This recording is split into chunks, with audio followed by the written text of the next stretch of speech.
Hello, traders. FX Pip Collector here. Today is Monday, October 21st, and I'm going to be analyzing the Euro Yen starting on the monthly, working my way all the way down to the 1 hour time frame for the full top down analysis.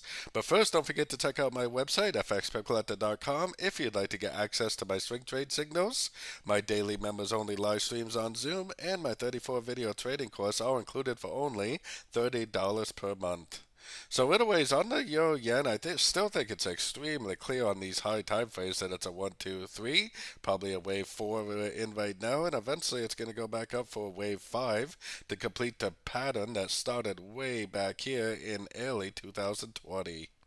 So let's keep that in mind because it is extremely important no matter what time frame you're trading on.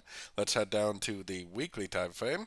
On the weekly time frame, I think this is an A. I think we're currently in an ABC of B, which I don't think is over, and I would expect eventually another push down for the C of wave 4. So an ABC of 4, probably down to about the 150 Fibonacci, or the 150 level, or the 50% Fibonacci retracement of wave 3.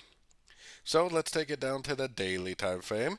On the daily time frame, I'm definitely still looking at this because of correlated pairs especially. I think this is an A. I think this is a move up for wave A or B.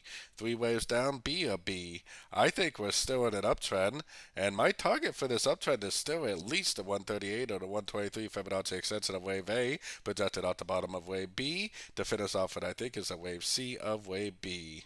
So keep that in mind also. Let's take it down to the 4 hour time frame. So last week, actually last 2 weeks were very sideways on the yen pairs, most of the yen pairs.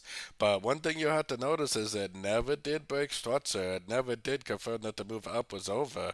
The trend is definitely still up, and I definitely think we still need to be looking for longs primarily on shorter time frames. Going down to the 1 hour time frame, I still think there's a pretty clear pattern in here. I think this is like 5 waves down way over here for A. I think this is 1, 2, 3 waves up for a wave B. And I still think this push down right here is already a wave C, which means that this is likely probably just going to keep on trending up from here. Now, it is a very sideways pattern, and it could obviously, continue to range like it has been, but the trend is up on all higher time frames, so even if it does, I will just continue to look for logs at the end of every single pullback I see, at least until the higher time frames tell me otherwise, which they definitely have not done so yet. A breaker starts it to the downside will turn me into a seller. Otherwise, I'm definitely looking for nothing but longs. So don't forget to join my free Discord group, which is linked down here in the corner. And as always, thank you and happy trading.